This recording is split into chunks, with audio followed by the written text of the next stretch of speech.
Good morning, class 12th. I'm Dr. Manju Ambia. Today we will discuss biotechnology. In the present era, manipulation of gene and genetic material by man is a fast emerging branch of science, and biotechnology is one among them. It deals with the technique of using live organism or enzymes from live organism to produce products like antibiotics and vaccine, etc. First, we will discuss principles of biotechnology. It is based on two core technologies. First is genetic engineering, and the other one is bioprocess engineering. In genetic engineering, we deal with the techniques to alter genetic material, यानी कि DNA में कुछ changes लेके आना and then उसको introduce करना host organism में, ठीक, ताकि उसमें फिनोटिपिक चेंजेस आए. एंड बायो प्रोसेस इंजीनियरिंग जो है, that is also known as chemical engineering, and it involves maintenance of sterile conditions to grow desired microorganism. ठीक, जो आप माइक्रो ऑर्गेनिज्म, ऐसा माइक्रो ऑर्गेनिज्म जिसमें आप जेनेटिक इंजीनियरिंग कर चुके हैं एंड आप चाहते हैं आपका प्रोडक्ट जो है वो बिल्कुल प्योर हो, यानी आपके एंटीबायोटिक्स या आपके वैक्सीन जो हैं बिल्कुल प्योर हो, तो आप चाहेंगे कि वहाँ का एनवायरनमेंट जो है वो बिल्कुल क्लीन हो, वहाँ पे कोई भी कंटेमिनेशन ना हो. ठीक, ये वाली जो चीज़ है, that is maintenance of sterile condition, it is taken care in bio process engineering. First, we will discuss genetic engineering. It includes creation of recombinant DNA, gene cloning and gene transfer. जो अपना traditional hybridisation है, जिसमें कि आप plants and animals में जो है वो चेंजेस लेके आते हैं ताकि उनकी प्रोडक्शन को आप इंक्रीज कर सकें. चाहे प्लांट्स में आप अपने मनचाहे करेक्टर्स डाल सकें, एंड जो एनिमल्स हैं उसमें आप सुपीरियर मेल को जो है सुपीरियर फीमेल के साथ जो है वो क्रॉस करवा सकें. ठीक है, उसमें क्या होता है, लेकिन एक ड्रॉबैक आ जाता है कि उसमें जब वो आपके डिजायरेबल करेक्टर के साथ जो है अनडिजायरेबल जीन्स भी जो है वो मल्टीप्लाई कर जाते हैं. ठीक, लेकिन जेनेटिक इंजीनियरिंग जो है, it permits to isolate only the desirable gene and then introduce it into the target organism. ठीक, हम सिर्फ डिजायरेबल जीन्स को ही जो है आइसोलेट करेंगे एंड फिर उसको उस और दूसरे ऑर्गेनिज्म में डाल के जो है उससे प्रोडक्ट को पा सकते हैं. ठीक, पॉल बर्ग जो है, he is known as the father of genetic engineering, and उन्होंने सबसे पहले इंट्रोड्यूस किया था एक gene SV40 into a bacterium with the help of lambda phage. And Stanley Cohen and Herbert Boyer जो थे, उन्होंने 1972 में कंस्ट्रक्ट किया था फर्स्ट आर्टिफिशियल रिकॉम्बिनेंट डीएनए. ठीक है, पॉल बर्ग ने जो किया वो नेचुरल था, जो Stanley Cohen and Herbert Boyer ने किया था, it was the first artificial recombinant DNA. उन्होंने ऐसे जीन को लिंक किया साल्मोनेला टाइफियोमेरियम में, जो कि एनकोड करता था एंटीबायोटिक रेजिस्टेंस, एंड ये जीन जो है वो उन्होंने आइसोलेट किया था इकोलाई से, एंड फिर उन्होंने उसको साल्मोनेला टाइफियोमेरियम के प्लाज्मिड में जो है वो लिंक किया ताकि उसमें भी ये जन जो है एंटीबायोटिक रेजिस्टेंस आ सकती है जिससे. ठीक है, तो रिकॉम्बिनेंट डीएनए आप कैसे पाएंगे? It can be done by adding desired DNA और desired gene with the vector DNA, that is the plasmid. ठीक है, और भी हम आगे जब वेक्टर पढ़ेंगे तो उसमें हम प्लाज्मिड के अलावा भी बहुत सारे पढ़ने वाले हैं, लेकिन यहाँ पे हम आपको सिर्फ प्लाज्मिड के बारे में बता रहे हैं. ठीक, अब जो है डिजायर्ड डीएनए को भी हमको पूरे डीएनए में से अलग करना है, एंड जो आपका वेक्टर डीएनए है उसमें आपके डिजायर्ड डीएनए को अटैच करने के लिए भी जगह बनानी है. तो इसके लिए क्या है, मॉलिकुलर सीजर्स यूज करते हैं जो कि कहलाते हैं एंडोन्यूक्लियस एंजाइम. तो जो डिजायर्ड डीएनए है उसको भी कट करेगा सेम एंडोन्यूक्लियस एंजाइम जो कि वेक्टर डीएनए को कट करने वाला है. ठीक, फिर हम जो ये डीएनए है डिजायर डीएनए, इसको वेक्टर डीएनए में जो है अटैच करेंगे bye the help of enzyme ligase. ठीक, फिर उसको हम जो है ट्रांसफर कर देंगे बैक्टीरियम ई कोलाई में ताकि वो रेप्लिकेट कर सके, and replication by the help of DNA polymerase. ठीक है, कुछ जनरल प्रोसेस है जेनेटिक इंजीनियरिंग के, इसको हम देख लेते हैं. First is the identification and isolation of desired gene, then selection of cloning vectors, next is insertion of desired gene in cloning vector, fourth one is multiplication of recombinant DNA in host cell, and the fifth is identification of clone gene and its transfer into other organism, and the sixth one is expression of desired gene.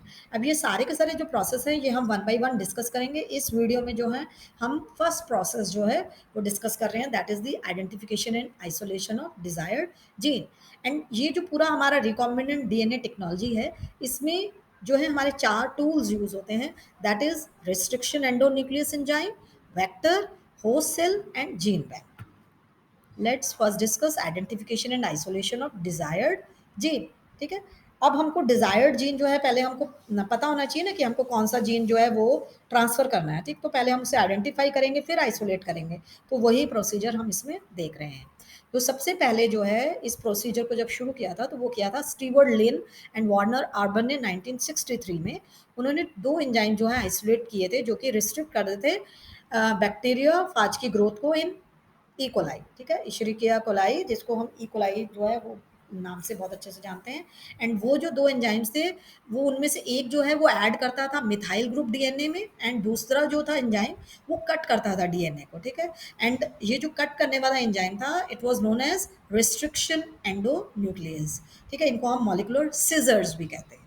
जो restriction enzymes हैं इनका एक larger class of enzyme है जो कहलाता है nucleus.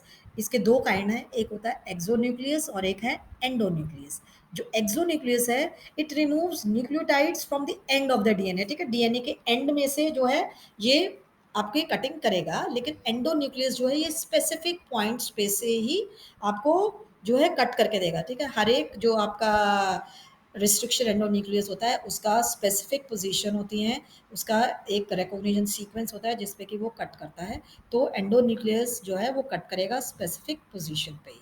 ठीक, first restriction endonuclease जो था वो था Hind two, that was isolated by Hamilton O Smith, KW Hilcox and Kelly in 1968 by Haemophilus influenzae।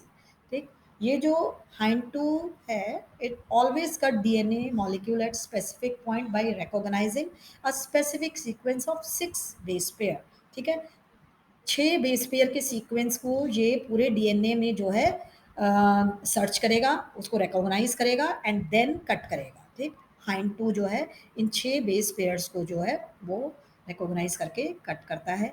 ये जो बेस पेयर्स हैं जिसको वो सर्च करता है पूरे डीएनए में एंड देन कट करता है, that is known as recognition sequence. And अभी तक जो है 900 रिस्ट्रिक्शन एंजाइम्स जो हैं वो नोन है, and they are been isolated from 230 strains of bacteria, and they are naturally found in E. coli, Bacillus, Streptococcus and Thermophilus aquaticus। अब तीन मेन क्लासेस हैं रिस्ट्रिक्शन एंडोन्यूक्लियस की। टाइप वन रिस्ट्रिक्शन एंडोन्यूक्लियस जो है ये 15 base pair जो है sequence को जो है ये रिकॉग्नाइज करता है एंड देन ये क्लीव करेगा, लेकिन 1000 base pair away from the 5 prime and से। ठीक है, ये जो टाइप वन रिकॉग्निशन एंडोन्यूक्लियस है ये हम रिकॉम्बिनेंट डीएनए टेक्नोलॉजी में यूज़ नहीं करते हैं, जबकि टाइप टू रिस्ट्रिक्शन एंडोन्यूक्लियस जो है जो मेनली हम लोग यूज़ करते हैं रिकॉम्बिनेंट डीएनए टेक्नोलॉजी में, ताकि हम जीन क्लोनिंग कर सकें, रिस्ट्रिक्शन मैपिंग कर सकें। इसमें जो है ज़्यादातर जो आपका रिकॉग्निशन सीक्वेंस है that is 4 to 8 base pair, and ये जो क्लीवेज करेगा दैट इज़ अनमिथाइलेटेड साइट्स पे करेगा। ठीक, एंड जो आपका थर्ड है टाइप थ्री रिस्ट्रिक्शन एंडोन्यूक्लियस, ये भी जो है यूज़ नहीं होता है रिकॉम्बिनेंट डीएनए टेक्नोलॉजी में, एंड ये इंटरमीडिएट है between the type one and type two restriction endonuclease. अब जो इनकी नेमिंग कैसे होती है, ठीक है, it is seen in nomenclature of restriction endonuclease. अब जो नेमिंग है उसमें जो आपका जिस प्रोकैरियोट से हमने इसको आइसोलेट किया एंडोन्यूक्लियस को, उसका जो फर्स्ट वर्ड है उसके जीनस का फर्स्ट वर्ड जो है उसको हम कैपिटल में लिखते हैं। जैसे ई, इको आर वन जो है उसमें इको का ई जो है वो कैपिटल लिया जाता है। ठीक, that is from the genus Escherichia. ठीक, उसके आगे के जो वर्ड्स होते हैं that is from the species, वो स्मॉल लेटर्स में लिखे जाते हैं। जैसे कोलाई का सीओ जो है वो हमने जो है स्पीशीज से लिया। जो फोर्थ लेटर होता है जैसे कि आर है इको आर वन में, वो जो है वो स्ट्रेन है उसका। ठीक है, उस स्ट्रेन से हमने उस रिस्ट्रिक्शन एंडोन्यूक्लियस को जो है वो आइसोलेट किया और उसको भी हम कैपिटल में लिखते हैं। उसके बाद जो है जो रोमन वर्ड आता है, जैसे वन जो हमने लिखा जो रोमन में, that indicate the order in which the enzyme was isolated. अगर वो पहले आइसोलेट हुआ तो हम वन देंगे, अगर वो उसके बाद आइसोलेट हुआ तो टू, उसके बाद थ्री। ठीक है, अगर सेम स्ट्रेन से हम अलग अलग जब आइसोलेट करते जाते हैं रिस्ट्रिक्शन एंडोन्यूक्लियस, तो हम उसको लास्ट में जो है रोमन नंबर देते जाते हैं, चाहे वन हो, टू हो, थ्री हो। ठीक, उस तरह से। नेक्स्ट आ जाता है फंक्शनिंग ऑफ एंडोन्यूक्लियस। इसमें जो है ईच रिस्ट्रिक्शन एंडोन्यूक्लियस जो होता है वो इंस्पेक्ट करता है DNA molecule for the recognition sequence, ठीक। एंड ये जो रिकॉग्निशन सीक्वेंस होते हैं ये ज़्यादातर जो होते हैं पैलिंड्रोम होते हैं, यानी कि आप आगे से पढ़ेंगे या पीछे से पढ़ेंगे तो ये बिल्कुल सेम दिखाई देते हैं। जैसे कि यहाँ पे 5' एंड 3' में जो है GAATTC, एंड 3' से 5' में जो है जो CTTAAG, it is a palindromic nucleotide sequence. अब इसको ये जो है कट करेगा। डबल स्टैंडर्ड जो आपका हेलिक्स है उसमें ये जब कट करता है तो ये इसको सेंटर से कट करेगा, ठीक है। हाइड्रोजन बॉन्ड्स को ब्रेक करेगा, जैसे सी एंड जी के बीच में जो हाइड्रोजन बॉन्ड है, ए एंड टी के बीच में जो हाइड्रोजन बॉन्ड है उसको ब्रेक करेगा एंड उनके सिंगल स्ट्रैंड बना देगा, ठीक है। एंड स्टिकी एंड्स प्रोड्यूस करते हैं। जो सिंगल स्ट्रैंडेड ओवरहैंगिंग स्ट्रेचेस होंगे उसको हम कहते हैं स्टिकी एंड्स, ठीक है। इसने जैसे यहाँ से जी एंड सी के बीच में जो कट करता है दैट इज इको R1, ये इसका पूरा रिकॉग्निशन सीक्वेंस है। ये ज़्यादातर इसी पॉइंट पे इसको कट करता है, ठीक है। एंड जी से कट किया, यहाँ पे भी इसने इसको जी से कट किया। एंड आपके जो बाकी के सिंगल स्टैंडर्ड जो ओवर हैंगिंग होगा, जैसे यहाँ पे AATTC, this is the overhanging stretch, these are known as the sticky end. And ये स्टिकी एंड जो है हाइड्रोजन बॉन्ड बनाएंगे कॉम्प्लीमेंट्री पार्ट के साथ। जैसे प्लाज्मिड में जो कट हुआ होगा उसमें ये वाला पार्ट होगा, उसमें ये वाला पार्ट होगा, वो जाके जो है वहाँ पे अटैच हो जाएगा, ठीक है। It facilitate the action by DNA ligase, ठीक है। जब ये जो ओवरहैंगिंग जो होते हैं आपके स्टिकी एंड्स, ये डीएनए लाइगेज को जो है एक्शन करने देते हैं ताकि जो आपका डिजायर्ड डीएनए है वो अटैच हो सके प्लाज्मिड में। प्लाज्मिड में भी सेम जो है वो कटिंग होगी, जैसे कि आप इको R1 में देख रहे हैं, जहाँ से ये डिजायर्ड डीएनए को कट किया है वैसे ही कट जो है वो आपके प्लाज्मिड में होगा एंड वहाँ पे जाके ये अटैचमेंट करेंगे, ठीक है। कुछ और एंजाइम है जो कि जेनेटिक इंजीनियरिंग में यूज़ होते हैं, that is RNA dependent DNA polymerase, ये ज़्यादातर जो है रिवर्स ट्रांसक्रिप्टेज जो होता है उसके लिए काम में आता है, ठीक।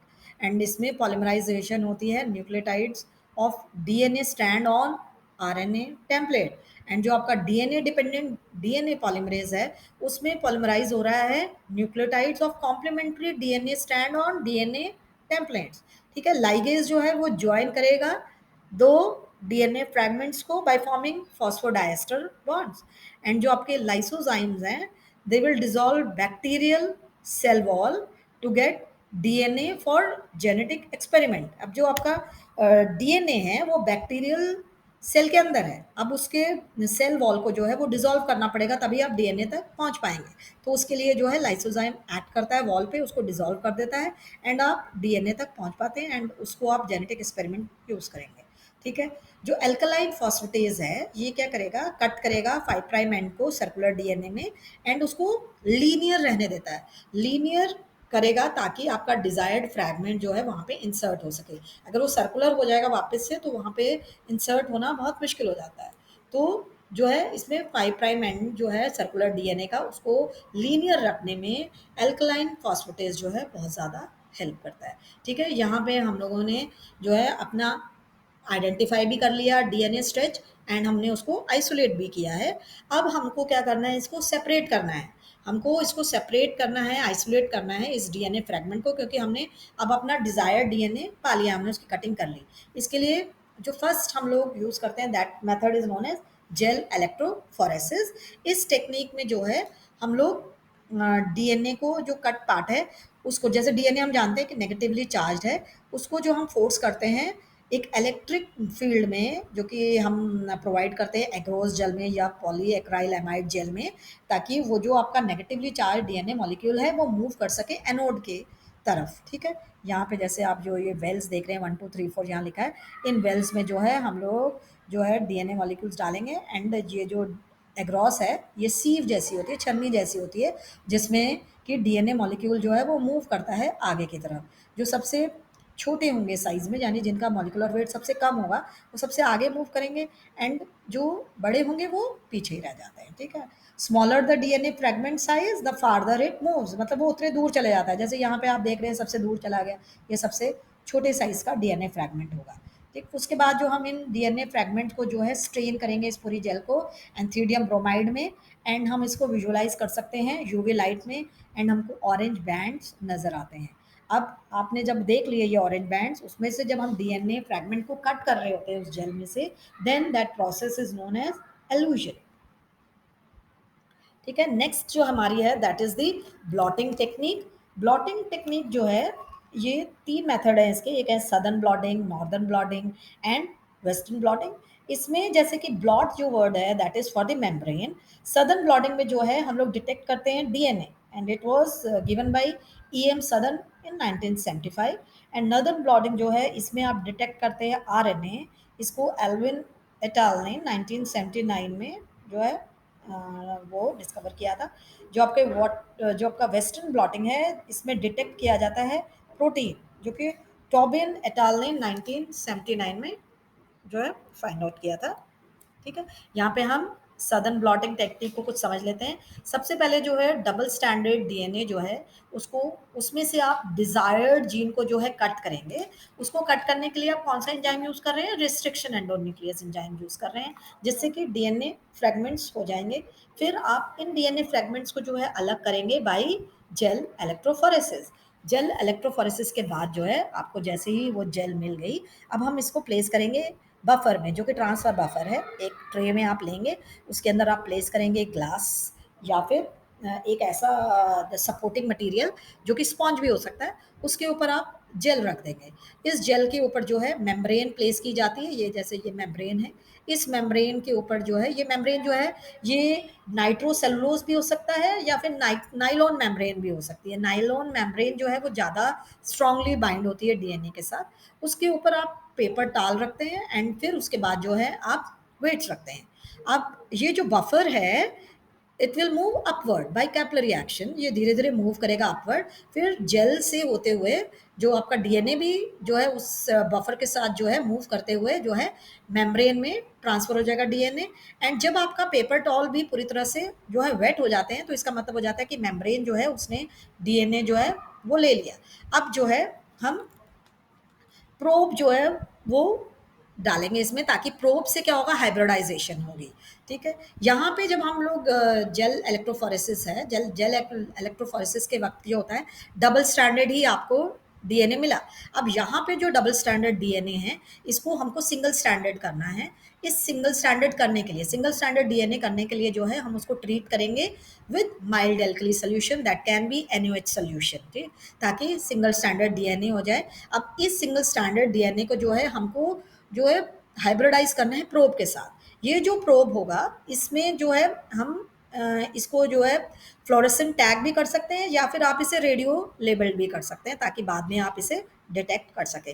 ये जो प्रोब है, ये आपके डिजायर्ड डीएनए के साथ जो है वो बाइंड कर जाएगा, and then by the help of auto radio biography और फ्लोरेसेंट जो आपकी टेक्निक है, उससे जो है आप पता लगा सकते हैं अपने डिजायर्ड डीएनए का। ठीक है, next one is the polymerase chain reaction.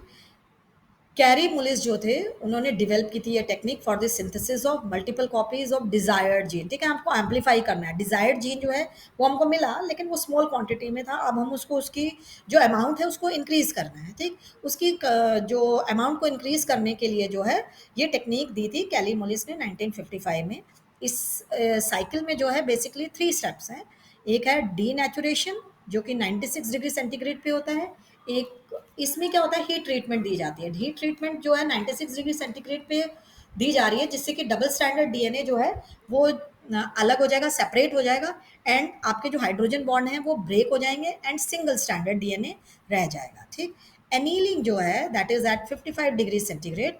उसमें जो है हम 2 एलिगोन्यूक्लियोटाइड जो है, उनको हम प्राइमर्स बोलते हैं, उसको हाइब्रिडाइज करेंगे सिंगल स्टैंडर्ड टेम्पलेट में। जैसे यहाँ पे शो किया है, यहाँ पे जो है ये प्राइमर जो है ये अटैच कर दिए गए हैं। इसको हम बोलते हैं एनीलिंग। Annealing means joining. ठीक है, हमने प्राइमर्स जो है वो ऐड किए, ताकि ये आगे जो है एक्सटेंशन कर सके। This extension is at 72 degree centigrade by the help of DNA polymerase. ये जो डीएनए पॉलीमरेज है that is oscillated from thermophilic bacteria Thermus aquaticus. ठीक। ये जो एम्प्लीफिकेशन आपने कर ली, अब आपको डीएनए मिल गया, आपके डिजायर्ड जो डीएनए था उसकी आपको बहुत सारी कॉपीज भी मिल गई। अब आपको इसको लाइगेट करना है वेक्टर में and for further cloning, and this we will be discussing in the further videos.